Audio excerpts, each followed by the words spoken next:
I'm sure all of you are just as excited as I am for this upcoming holiday season and spending time with family and friends. However, I want to remind you that these times of happiness, joy, and love can quickly turn into sadness, sorrow, and suffering due to one selfish decision: getting behind the wheel after drinking.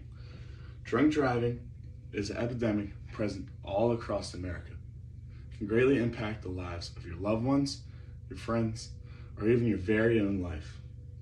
I hope to persuade you away from participating in this careless act today by informing you on the sobering statistics, the root of the problem, and also the many options available to you to avoid getting behind the wheel while impaired.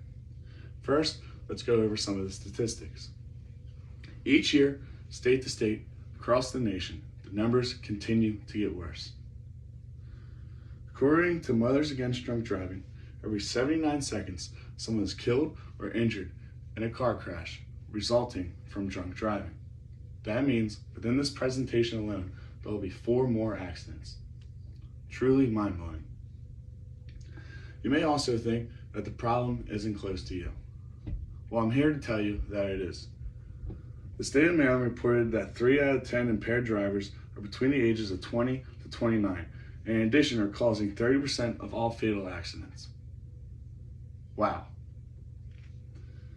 Now, it's important to remember that behind each one of these numbers is a story of a family member, a loved one, or a friend who was impacted. Now, before you or a loved one is impacted this holiday season, it's important to remember that buzz driving is drunk driving.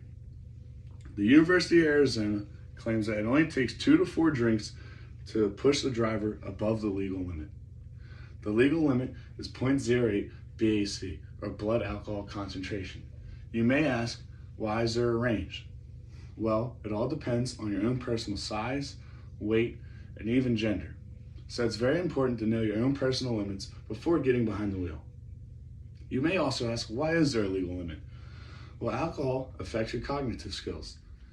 Your vision will become blurred, your speech will get slurred, and your general decision-making quality will go down. It also affects your motor skills. So you'll move slower and you'll be less coordinated. All of these impacting the way you drive. Responsibility.org reported that even experienced drivers are impaired at the 0.08 BAC level, affecting their ability to steer, lane change, brake, and general driving abilities. So even if you feel that you are experienced, it's still not okay to get behind the wheel when you are drunk. There are so many options out there to avoid getting behind the wheel while you are impaired. Now with technology, there's many mobile taxi services that are available for you to download on your smartphone for free, such as Uber or Lyft. 2 great options. If you're a college student like myself, many universities offer ride systems available to their students to make sure that they get home after their night out. I want to remind you all that here at Salisbury, we have Safe Ride. Safe Ride is a taxi service available to students during their hours of operations with no questions asked. Their hours of operation are Thursday through Saturday, 10 p.m. to 2:30 a.m., and their number is 410-677-5000. Another great option is having a designated driver on the night, assigning one of your friends or your family members not to drink and still have a good time with the people that they're out with, but ensuring that everyone makes it back home safe. And you can also rotate designated drivers each night.